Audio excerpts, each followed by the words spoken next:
And I'm recording, but I'm having this Belvita Bushka. Oh. Belvita. I need some Aldi juice. Don't cry for me, Belvita. You know, when I saw Madonna at the live show recently, she sang that. And I was like, that's the one you want to sing? I don't know. I was never a fan of the Don't Cry For Me Argentina. La Isla Bonita. And when the sun come play, and morning spreads my eyes, and something into my blights with Spanish lullaby. La Isla Bonita. God, we were really good there. All right. We should start a band. Yeah.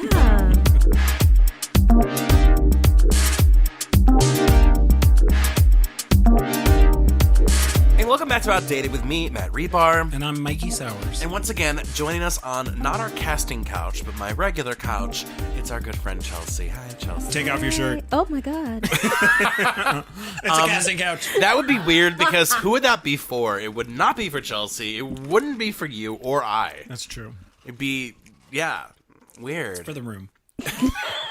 It's for the It's for room. my succulents, actually. Oh. Owner, gay guy who owns Straight Succulents. Coming to ABC this fall. All right. We're breast friends. So, you know how it goes. Speaking of breast friends. Speaking of, Mikey, let's talk about our dating lives. So can I Yeah. tell you something that's kind of been irksome? Please irk me. Irk me hard. I'm going to irk you till the cows come home. Wow, this is making a very interesting turn. It's the fact that when we record this, we are like 12 hours out from the, I almost said apocalypse, the eclipse. Apocalypse. Oh my gosh. It's eclipse season, and the final four are here in town. So that means tons and tons and tons of strangers and out-of-towners. Weird. Were trying to hit me up. Oh. Lucky you. I don't know. No, it just irks me because, okay, if you're visiting Cleveland for the eclipse, great, Yeah. welcome. It's a Right. beautiful city. We're glad to have you. Spend your money here so that we can, continue to be the greatness that is Cleveland. And please go back home. And then go back home. Yeah. But don't pull up with your marriages and your open relationships and try and get some eclipse nookie on my watch. No, I thank won't you. have it. Wow. No. The only moon you will be enjoying, sir, is the one in the sky. Check it. So that's how my Make day sure life's you going. wear your glasses. That's not the first time a man has had to wear his glasses when I come around the corner. So, how about you, Mikey? What's new? Well, have not heard from the most recent guy. Ooh, okay. Because I did tell him about the podcast, and he's like, "Ooh, I should listen to it." Uh-oh, did he? So I don't know if that was a good idea. I don't know on the bedroom floor. Suddenly it's a music podcast. No, it's probably something completely different. But, yeah. Like, Well, personality. I did mention that I was probably having family coming in town. Did you? Did I mention it? No, Or like, are did you they? actually have family, or was that an excuse? Or No, oh, you did. Okay. no. I was You planning. wanted to have family, I was planning to have family in town. and they bailed. Well, no, we kind of told them not to come because it's going to be so crazy here. It is. Just to see the eclipse and then driving home on Tuesday to go back to school. Like On a Crazy town. Tuesday. Yeah. Yeah. it's going to be crazy town everywhere. So I got my bottle of tequila. I'm going to stay at home. Good nice, idea. Nice. Yep. Yeah. And I'm assuming, Charles, not much has happened since our last Last week, No. Still Okay, doing me. question while we're here. Chelsea, are you on any dating apps or no? You are like off and cannot be found. I am off and cannot be found. I tried it for a minute and it was not my thing. men are sending you smoke signals.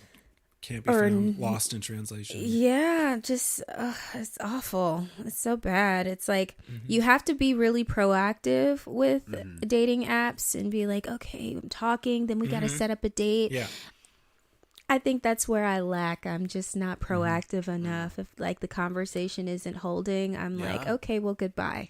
Yeah. No, this is good, Chelsea. This is from the Matt Rebar School of Dating. Oh, okay. which you can get your bachelor's or master's in currently for a very low price. I'm auditing the class right now. $10 a credit hour. At my old age, I am just auditing. But no, Chelsea, let me tell you what I tell my students is, well, not literally, but I have this whole theory, okay? Mm-hmm. We text. If it's okay texts, let's continue to text. Yeah. If a week goes by, I'll usually know in that week, it's just not clicking. And I don't think texts are necessarily an indicator of success, but if there's just not good, for me at least, there's not good feng shui in the text, chances are very likely not good feng shui in person, not good feng shui, in the future. Like, it doesn't just scale upward, right? Because I've given you a week. I've really let you have it. Now, if someone's not a good texter, but they know that about themselves, and they say, listen, let's do a phone call, let's do a FaceTime, or, I'd be happy to see you in person, then I kind of meter how I approach that. But, yeah, I mean, if you can't make a week of texts, then, I call it off myself. So, I according to my teachings and my schooling, you're doing the right thing, Chels. So yeah, see, I'm very, and also too, I'm a little paranoid. So when it comes to like messaging men and like, oh, we need to move this to like, then I'm like thinking by my back of my head, like, do I want to give them my actual number? Because what if they're a crazy person and they start messaging me like crazy, or what if I meet them and they're a psycho and they follow me home? I just, I psych myself out of dating apps. Well, it's funny you say that because I think like a lot of gay guys, they want to move it to Snapchat real quick. Mikey, have you experienced that? Moving to Snapchat real quick? No. I don't have Snapchat. Do they not ask you? They just go, no? What, do you have a Snapchat? Yeah. Well, you don't have one, do you? I don't have a Snapchat. Gotcha. But they try and move you to Snapchat, right? I mean, I will go from dating app to texting, and then we'll trade pics and stuff. But maybe this is the problem. Then I'm so young. Just everyone wants to go on Snapchat. Listen to you. I'm so young. I'm just that so supple. Snapchat is just what's in. I'm just Gen Z. All right, I can't help it. No, I feel like a lot of people want to go to Snapchat for a few reasons. One, then they want to see like what's the real you, like because you've been playing around. You got this little profile that you created, you up here being a stylist, but let's see, show me your face when you don't look as pretty. But then two, right, I mean, a lot of gay guys, it's the nudes. They want to see the nudes, oh, oopsie, here's a dick pic, and which, there's no such thing as an oopsie nude. I hate that. Do you do that? An oopsie, I would never oopsie nude somebody. No, do you trade nudes? So today's topic... Listen, we have not talked about that. I don't know if I'm ready to talk about that or not. I have a funny story. Oh, please. Please. Not once, but twice this has happened to me where I've had a conversation with a guy and, regardless if they're interested in me or anything, but they get so excited or they're drunk or whatever and they're like, oh, I need to show you this picture, and they're scrolling through their photos and then someone's boobies pops up and I'm like, and then they're like, never mind, and I'm like, how do you there is a whole like section in the phone where you can put this. You don't have to keep it in your album. They kept it in the library, and that's the dangerous part. If you keep it in the general library, you gotta lock that stuff up. You gotta, it's like, or if you're gonna show someone a picture, find the picture and then show the picture. Yeah. Because I think it's really risky business when you start swiping with people. Yeah. Because suddenly, speaking of the eclipse, it's moons over my hammies, and then you're like, shoot, I don't want to see that. Heaven forbid you were interested in me, and now I've seen all of your dirty photos. Yeah. Come on. Like, who are those? Jeez. So. I mean, and honestly, who wants to see a photo? Yeah. Of a dick. Yeah. Well, there are some people. Here's the thing. I think the body is art, so I can always appreciate a very tasteful, artistic nude. But the ones where they're holding the Febreze bottle, to compare size, the comparison, don't need to see that. The ones that are just really unflattering, don't need to see that. The days where you're just we all have body acne and things come up. don't take a nude on that day, right? Like, wait until you get some Dove body lotion, really supple yourself up like a wet seal. Like, I just think that, like, so many people have bad nude practices. Oh, yeah. Like, Just we need to hire a photographer for these people. Yes, darling. Ooh, grab that titty like that. Yes. I don't know what kind of accent that was. It they was just like need some Sweden. help with their nude practice. There needs to be laws in place about how the nudes are presented, I think. You should write a new class on nude. You're right. It's a new Taken major. a new major. Nudisms. Nudes Nudist- with a Z. Yeah. Nudes and foods. Not nudes and food. Not nudes So- and food. Well, today, that was actually very sexual for what the rest of the topic's going to be about today. We're going to talk finally. Rest is vanilla ice cream. We've been promising that we were going to talk about friendships at some point, and we're finally here. The train is finally coming to the station. So, with Chelsea, we're going to talk about kind of a few things. We want to talk about how to develop good friendships, what healthy friendships look like, how to handle maybe losing a friend, and maybe at that point in life, too, where you go, you know, this friendship isn't really working out for me. So, let's start in the beginning, right?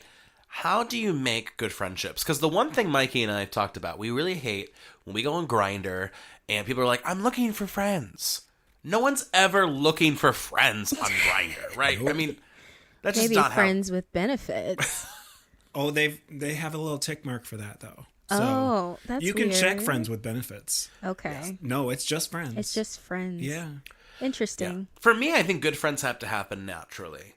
It really has to be, we have a shared interest, we have a shared job, we have a shared experience that I'm seeing you, and over the time, I'm getting to know you as a friend.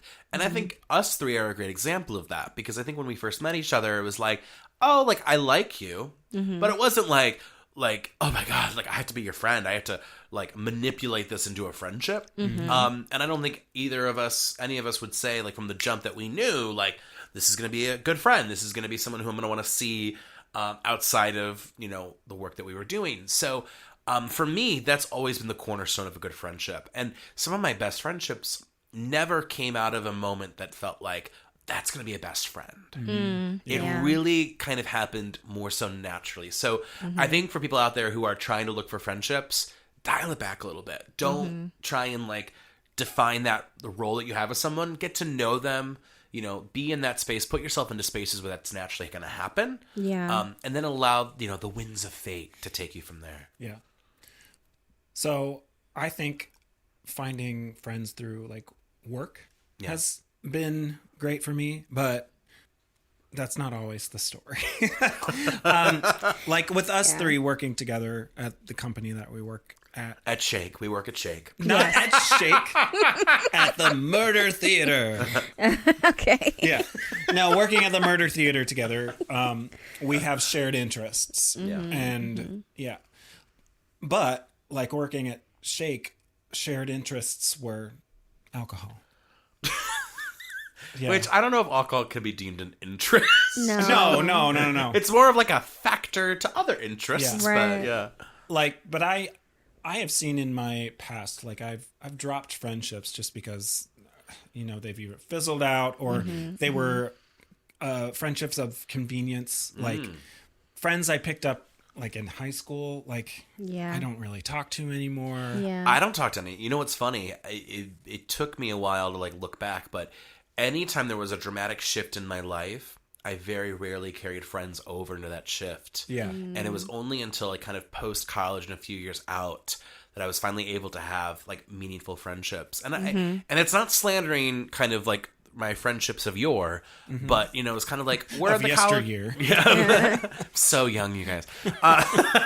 But like, I feel like my high school friends, it was like they were there. My college friends, some of them were just there. Some of them turned out to be true friends, but you know, and I feel like I spent a lot of time just kind of being friends with people who like I would have expected myself to be friends with. I fit in this corner, I fit in this pocket, and these are who I'm friends with. So yeah, I think that really has made me now really cherish the good friendships I have now, because I don't have a second grade bestie. I don't have a third grade bestie. I don't have a high school bestie. And a lot of people, like, you know, you see it at like the weddings when they're doing like the maid of honor speeches, like, Susie, we first met on the playground in second grade, and I accidentally kicked your doll. And I thought you were gonna like hate me, but like you became my best friend. And like I don't have any friendships like that, and I get a little jealous of that. But I think there's a lot of intention has to be there, and I feel like I'm very intentful with who I am friends with and like what I'm doing with that relationship. So, Chelsea, good friends. What's the basis of a good friendship? Basis of a good friendship, consistency. Oh yeah. Being consistent and really, and it's on the effort of both parties, right? Sure. You both have to put in the effort to, hang out with each other, or, you gotta put into your friendships what you want. And oh my goodness, I have learned a lot about friendships over my few years of living, but but I mean it especially female friendships, right? Female friendships you really have to pour into in order for them to work and continue, because everybody feels differently, right? You can have a friend who wants to hang out with you, but if they don't hang out with you, they think you don't like me anymore, so I don't want to hang out with you anymore, and you can lose that friend over, something as simple as that. So it's like you really have to be intentional about, putting forth the effort to hang out with your friends and be a part of their lives. I think it can be really tough because like there are some friendships right now that I feel like because we don't see each other at like a job or like an event, it's become really difficult to maintain that relationship. But then as soon as I see them, it's like, oh my God, like, of course, like we're friends and we have that camaraderie. So it's almost like friendships kind of wane and wax too. In the sense that like, yeah, I'm seeing you a lot. I'm not seeing you a lot. I'm seeing you a little bit. I'm seeing you. So I think that flexibility means it's a good friendship. Like kind of like what you pointed out, like some people get so bitter when it's like, oh, you're not spending time with me. And it's like, well, like modern life is hard. Yeah. And also like a lot of friendships, like different friends require different things, different strokes for different folks. You know what I mean? So, I mean, sometimes you'll have a friend who's like, well, I want to see you and I want to hang out with you. And, we got to do this in order to maintain our friendship. And then you'll have a friend that you don't see for months. Yeah. Then they pop up and they're like, yes, nothing has changed. We are still on the same page. Like we're great. I have both of those types of friends, and it's kind of confusing sometimes because it's like, wait, I'm not pouring into you, but then they're like, I'm fine, girl. Like you do your thing, Yeah. So yeah. I like to think I'm the latter. I like to think that I've never felt like once that like I needed a friend to do something or be there in a way that I wasn't there. You know what I mean? Like, I feel like I'm very self-sufficient that way. So, like, I don't know. Like, when friends... Like, it's weird, like, on a first date when a guy, like, cancels, you're like, ah. But, like, if I had, like, lunch plans with one of you and you were like, hey, like, something came up, I'd be like, no worries, girl. Like, and you could do, like, 5 times in a row, and I'd probably be like, no worries, girl. Like, but, the first date on a guy, I'm like, fuck you! Right? Back in Columbus, I had, a few friends that I would call up when I wanted to go out. Yeah. And that would be it. Like that, I had go out friends. But I don't have a lot of close friends. So the fact that I have any friends right now is kind of amazing. I don't know why, but yeah. See, it's funny because people talk about these like different archetypes of friends, and it's true to a degree. Like you do have friends that you're like, let's go have a fun time. Let's go. I know if I call this friend, we're going to have like a good dinner somewhere. I know if I call this friend, like they're going to come over to my house and record a podcast and music. Like you definitely have friends that like meet those. But like, I like to think that like I've selectively cultivated friends that like I can be open with. Like, here's what's going on. Or like vice versa. Like that they can be open with me about things, and that I'm not like blocking certain elements of their identity or blocking certain elements of like their, like what they feel comfortable sharing or like being part of. Yeah. Cause I think it would suck if you really had like these divisive, fragmented friends where it's like, I only go to you and I need a shoulder to cry on. I only go to you to have fun. Versus for me, it's like, I can go to any of you for both of those things. Probably at the same time. Maybe. At the club. All at once. Right. Oh! That's crying in the bathroom. That's probably why I don't have many friends, is because I don't find a lot of people who can let me just be me. Yeah. Like like the friends in Columbus. Like if we were going out, it'd be, Club Mikey. It'd be Girl, Let's Go Out Mikey, know? So. And there's definitely an expectation of like, if I'm going to go out with you, like I want to feel good. I want to be on my best behavior. Yeah. Like I have to make it a fun night for you. And sometimes like, it's one of those things where it's like, stuff happens. Like if you don't feel good, like I love when like, not like love, like in the sense of like, I want it to be like this, but sometimes like you have plans to go out with a friend and you're not feeling like your best, but you're like, I'm going to still go out because like I want to be there for their friend. And they like get it. They're like, no worries. We'll have a drink or two. We'll call it early. And they're not like jaded. They're not upset. They're not like, oh, you ruined my night. Like I really wanted to have a fun night. Like, because there's some people that totally do that. Yeah, absolutely. Our dynamic is we're going out. I'm going to drink. If you need to leave, it's cool. our dynamic also is we both start like, we're gonna like have a good night, like and then we both leave like, oh no, not again. Yeah, I don't know what voice that is. It sounds like a pelican that's like, yeah. Like I'm the not night caught will a start fish. out like you're like, oh, I'm kind of tired. I'll go out for one drink. I'm like, okay. The amount of times I've said, I'm so tired. I'm just gonna go for one drink, and it's like 5 Long Islands later. Like, once the first Long Island hits, then it's like, woo! You know what it is? I think it's the exhaustion of getting there. I'm like, oh, it's gonna be so exhausted to get there. But then once you're there, You you're hit like, your second it's actually wind. kind of tired to like leave. Like I'd rather just sit Yeah. there and like, So, let's talk about when you have that territory of like friend or more than a friend. Like, do you experience that a lot, or do you feel like you live a pretty like no? Like once you're a friend, like I've kind of put you in that category. Is it hard for people to move through to like the relationship level? Does that happen a lot, or do you try and avoid that? And I think for me, it's kind of like there's 2 routes to it. It's like you're either going to be a friend and we're going to be friends, or you're going to go down the relationship route, which is probably not going to work out, and we will not be friends. Yeah.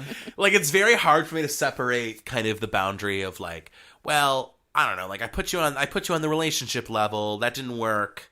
I don't know, I get very closed off to like, well, I'm not going to downgrade you to a friend, or not downgrade, but parallel promotion. So I don't know, how does it work for you guys? It's kind of tough for me because I think in most cases I approach new relationship with guys like it's a potential relationship or a potential fling or something. Yeah. So for it to not go that way, I don't think I hold on to it for the friendship. Yeah. I guess. I mean, if we want to hang out, then we'll hang out more. But then that just means that maybe we're vibing. Yeah. So it's difficult for gay men to Have friends. healthy friendships with other gay men. Yes. Well, and this is we've talked about this a little bit, but it is fascinating when like these gay men are like, yeah, I'm friends with these like this group of gay men, and like we all have effed each other, and like we all like casually have sex, and I'm like, that to me is like, I maybe this is just like the way I was raised, Catholic guilt, society guilt, but like I don't fuck my friends. Yeah, yeah. Like the idea of like we're friends, and then like I don't know, like I'm not gonna yuck someone's yum, but that is for me. Like I can't get. That's just not how I operate. Like Yeah. It is very free loving. free loving. I mean, for me, I guess when I put you in the category of you are my friend, Yeah. right? I do my best to try and keep you in that category. You know, and I'm not going to lie and pretend like there hasn't been exceptions to the rules, 100%. you know. But so, I mean, These I'm are not my even You know who you are. exactly. Like I'm not going to even play, but you know, I do try very hard to keep that in, and I'm not going to, flirt with you in a weird way or, do things to like make you think that we're not friends if we are friends. Oh, you just brought up a great point. I hate when people play that like really thin razor of like friends, but we flirt and like what is it? And then they don't like elaborate. Like I think you need to be more intentional. I hate when people are like very like vague because that's how people get hurt. That's how people get resentment, and then that's how you throw away a friendship. Yeah, So, yeah. Yeah. What are the warning signs that a friendship's becoming toxic? I love that intro. Baby, can't you see? Warning signs that a friendship is becoming toxic. That's a good one. I think it's like whenever your boundaries get crossed with them. Ooh. When they cross your boundaries. Yeah.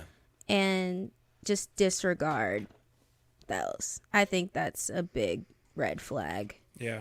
Either you say, "Hey, I'm really tired. I can't come out and hang out with you tonight. I'm really tired." How they respond to that is a big sign. Like, "Oh, it's fine. It's okay," and it's really fine. It's not like they say that and then later they see you and they're like, "That bitch,"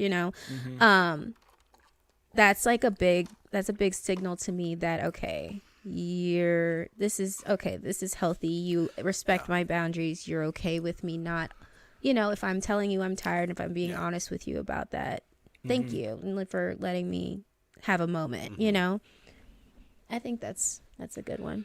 That's crazy to think though, like, because I'm trying to think of the times where, like, I've sent I don't want to go out tonight, like I'm not feeling it, and vice versa, where someone goes, I'm not feeling it. And like, I think it's one thing to be like, "Oh, I'm bummed that you won't be able to come out tonight." Like, "Oh, we're going to miss you." Like, I think that's like a legitimate emotion to have. But it's crazy to think that like the morning after, like, "How are you?" Oh, like, why are you holding that? Like, why are you holding on to that? That's crazy to think about, because it's like you don't have anything better to do, that you're holding on to that. Like I feel jaded. I feel slighted.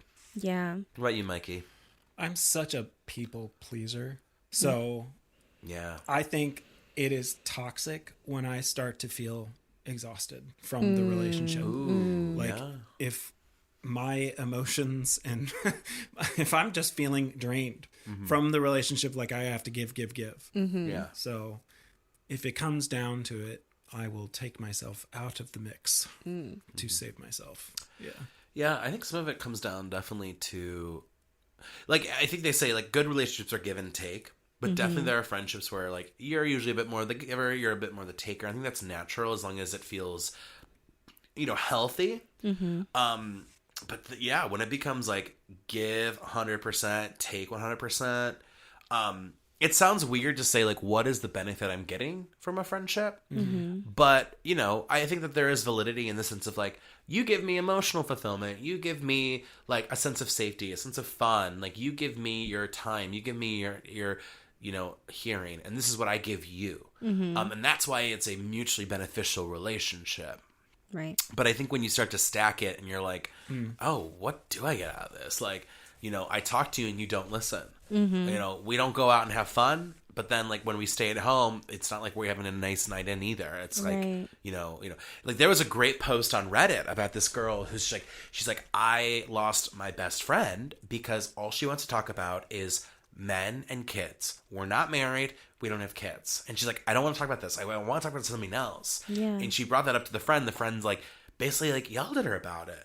But I agree with, like, this idea of, like, yeah, like, if you're just going to talk about the same topics, or, like, oh my gosh, nothing pisses me off more, I'm sure you guys can agree to this, than, like, when someone is, like, asking for advice on a situation that is the same situation, it's the same advice, nothing's changing, you are stuck in this cycle where they don't even listen to you, they're going to do what they want to do, they're going to go for this guy who mistreats them, and then you're talking to a wall. And this was more so in college. Like, in college, the amount of girls who'd be like, well, like, he totally ignored me in psych class, and he spat on me in the cafeteria, but he did text me at 3 a.m. saying, hey, so maybe he likes me. And it's like, no, Amanda, he hates you. He's using you as a sex toy. Yeah. Like, Just not that idea. that is... There it is. Throwback. That is when, to me, like, those moments where it's like, I don't feel like you're, like, and not that you have to follow my advice, but, like, you're asking for the same. Yeah. It's not clicking. Yes. You're not getting it. Oh, my gosh. Yeah. Oh, yeah, I totally agree. That is so annoying when you're like, they ask for your advice, right? But then don't listen at all. Don't take it at all. And then they come back to you with the same thing. Yeah. Like, girl, I just told you. Or you get wrapped up in it, like the blame. Like, well, why didn't you tell me? Well, I told you. Exactly. What are you doing? Yeah, I think that can be really hard. And also, this is a good thing that we should talk about too. It's those friends who start dating someone and then they're like the Avatar: The Last Airbender. They vanish. I am guilty of this. Oh, really? Okay, Yes. Walk us through. 100 years passed. It was, yeah. So, I actually started dating someone and I was completely consumed with their life and everything dealing with them. I was very young too. I was early 20s, you know. So, and I kind of just left my friends and my family back in the back, and I'd pop up every now and then, but it wouldn't be like, you know, it wouldn't be how it was. And I had a friend who came up to me and they were like, I felt really jaded, you know, really like jaded about this because we were so close and you got into this relationship with this person and you just kind of disappeared. And I'm like, you know what? Facts. Like, that was wrong of me, you know. We were able to like reconcile our friendship and That's good. And, you know, build it back, but like it is a lesson that I learned, and it was something that I really had to consciously remember and tell myself, like, girl, don't get yourself all wrapped up in a person where you forget your friends or you forget who you like to hang out with and be around, because that's important. Yeah. It's a balance. Yeah. Yeah. And I think people think that like a relationship means like this is the one place that I have to focus my most amount of time, all of my time, etc. And it's like that's just part of who you are. Like, you know, I think if you're trying to have a healthy garden, right? Like, yeah, the tree needs to be watered, but so do the flowers. So do the fruits and vegetables. So do the, I don't know, herbs. I ran out of metaphors. In case you can't tell, the outside of my house, not a garden. It's a weed patch. These weeds over here need I'm going to water these weeds. Yes, queen. These weeds are serving your honor. What about you, Mikey? I don't know. Yeah. I mean, I keep just watering my own eggplant and... Oh, my. Wow, Mikey. No, I don't know. Yeah, it's hard. Like, I've been trying, since moving to Cleveland, I've been trying to form more friendships. Yeah. And just be different than how I was in Columbus and not so to myself, and try to open up and let myself just be more open. Yeah.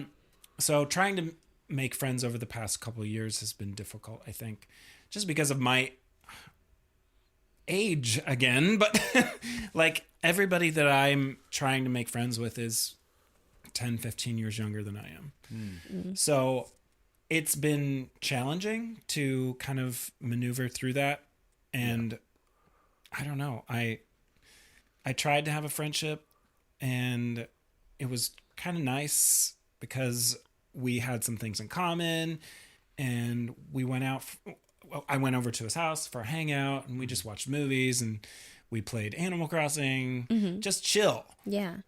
But then it kind of fizzled when some new person started working. And then I'm just like, well, I thought we were, starting a friendship. And then I just felt like this new exciting person came into their life. And so I felt kind of hurt by that. And it's also, I think I quit drinking for a while and it was difficult. So I was trying to remove myself from situations where I would be around alcohol and people didn't understand that. Yeah. So I didn't find friendships that were going to last very long because people didn't understand. I don't know. Yeah. How do you get over losing the friends? So we've kind of talked about, finding those good friends, defining those roles, but then, friends get toxic. Friends get to become where you're like, what's the point of this? Like, what does this mean to me? And then comes the cut, whether it's from you or from them, or it's just, maybe it's like an 80s pop song and it just slowly fades out on both sides. I don't know. Do you feel like it takes a while for you to get over loss? You move on? I think for me, I've looked back on all the friendships I've lost. Some I've been shocked that I did lose them. But I think there's also reasons There really are. You know, hey, I didn't feel supported with X. Hey, of this little thing happened in the friend group. You guys sided with X. I sided with Y, right? And like, and these things that maybe are stupid, maybe don't really mean much. It is what it is to a degree. So I don't know. What do you think? I mean, we going deep in this this episode, but It's going deep. I don't think I've had a lot of lost friendships. Oh, Because I've had to deal with, you know, some trauma in my childhood, and that makes me not get close to people for any reason. So if I have no one to be close with, then that means I'm not going to be rejected, and I'm not going to be losing that person. yeah. So I just don't get close to people. Like, there's no need for an exit strategy when like, there's nothing to exit. Yeah. Yeah. I don't need the parachute to get off the plane that's crashing because I never got on the plane. Yeah. Yeah. So I'm saving myself, but Yeah. I feel like losing a friend. Ooh. And here's the thing. When I think about friendships that I have lost, is it like a loss, or is it just we transitioned away from each other? And I feel like a lot of times that my old friendships that fizzled out, we transitioned into a new phase into our lives, and it just kind of, you know. And it's funny because I think about I had a friend from kindergarten, right?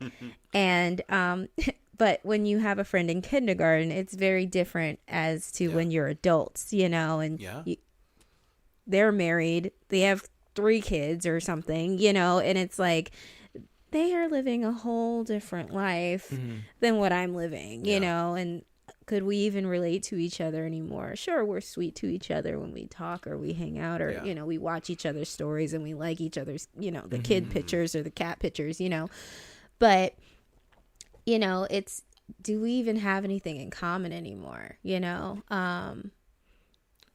So I think it's a lot of my relationships have kind of just transitioned away from each other. It's interesting when you said that. It made me think of like relationships that are built on like nostalgia, and like remember when, oh, when we were in X, and I think that's nice to have a little bit of that, and like.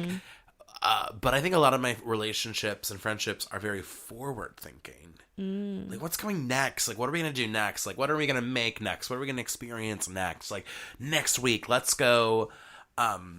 Which, like I said, nothing bad about little reminiscing, but like those relationships where it's like, that's all we have currently is the past. Yeah. Like, that is not enough to hold up. You know, that's like having the first 3 floors, but like we're supposed to be on floor 10. Like, so we're standing in the middle. This blueprint is nowhere near where, you know, so. And also I will add, a lot of my friendships have transitioned away because I've lived a lot of different places. So I was born in Georgia, then I moved here, then I moved from here to Detroit, stayed in Detroit for a while, and I was in Michigan for like up until my first year in college, moved back here. So, you know, like a lot of like the connections and friendships that I've made over the years, they're all in like different places, you know, physically. So it's hard to maintain friendships when you live in a completely different state. No, and that's one of my fears about like moving. If I were to do that, is like I would be uprooting, you know, not only like a lot of things in my career that would probably die. Like there's just, you know, you can't take a lot of what I do and just recreate it overnight into a new city, right? But then 2, those friendships, what happens there? Yeah. And I mean, you could FaceTime and you can Zoom, but like for me, I'm such a face-to-face person, and like, you know, I usually when I text people, it's to say, when am I going to see you? I mean, and Mikey, you can agree with this. It's like, I'll text Mikey and be like, we going to Twist? I mean, Shake. You know, we record a podcast, or like, you know, with Chelsea, like, hey, like, you know, when's your play? Or, oh, let's do this. So like, I'm not really the fruity, like, what's your color? Like, I don't know. Like, I'll say it to you in person. Yeah. So. I guess it goes back to like that effort, right? Like, I have a friend who lives in Detroit, and whenever I'm there, I try and make a point to see her, you know. So it's, you know, it's the effort you gotta, and especially with me, it's like I gotta try and see this list of people. To Who are you, Santa? Seriously, Ho, have ho, to maintain ho. these friendships because I Who been care. Who You know, been I care next? about them. So Yeah, for sure. Well, this was a great conversation. I loved it, but I think we need to lighten it up with a little bit of a pop-up line, hit up line, A pickup line. pickup line. A pop-up. You guys, you my feeling brain, you feeling a drink now? my brain just did like a whole like when the VHS went the wrong way. Spit it back out. Oh my god. Okay, so we got a pickup line. Not a very good one, but they say Disneyland is the happiest place on earth. Well, apparently, no one has ever been standing next to you. Oh, that one actually hurt a little bit. That was like a shiv to the stomach. Oh. That was. I felt like I was Also, a castmate on Orange is the New Black right now. Like, If pickup lines take longer than 10 seconds, probably just need to find another one. No one. well, how about we feel good about ourselves, you guys, with the dating affirmation? Sure. Yes. I trust in the timing of my love life, knowing that the right person will come into my life at the right time. That's so nice. Do you believe in like right time? I believe that we can be open to love in our lives when we've, gone through some much needed therapy. Gotcha. So I think there is a right time. yeah. So I think when you've done the work on yourself Yeah. and you're open to love, then yeah. Well, find out next week. Have we been doing the work? Here on Outdated. Well, hey, for more original programming, StarVoltStudios.com, at StarVolt Studios on social media. I'm personally on social media, TikTok, Instagram, Twitter. Well, that's called X now, but I still call it Twitter. I'm a rebel. At Reebstar, HRIBSTAR. And I'm Mikey _Sowers, SOWERS on Instagram. And I'm Chelsea J216 at Instagram. 216. So if you have any questions, comments, concerns, compliments, or if you're upset, that's where you Slide into our DMs as well. Let us know. So, of course, Mike and I are always looking for topics to talk about. So, if you have topics, if you want to join, if you're friends with us, you know us, reach out. We record live in Cleveland. So, Mikey doesn't look super happy that I just We're working on the studio audience right now. I honestly am allowed enough to be the studio audience, so I think we'll be good. Well, thanks again, Chelsea, for joining us. Thanks for another you. amazing Thank you. chat. Yeah, thanks for having me. All right. Bye. Bye. Bye.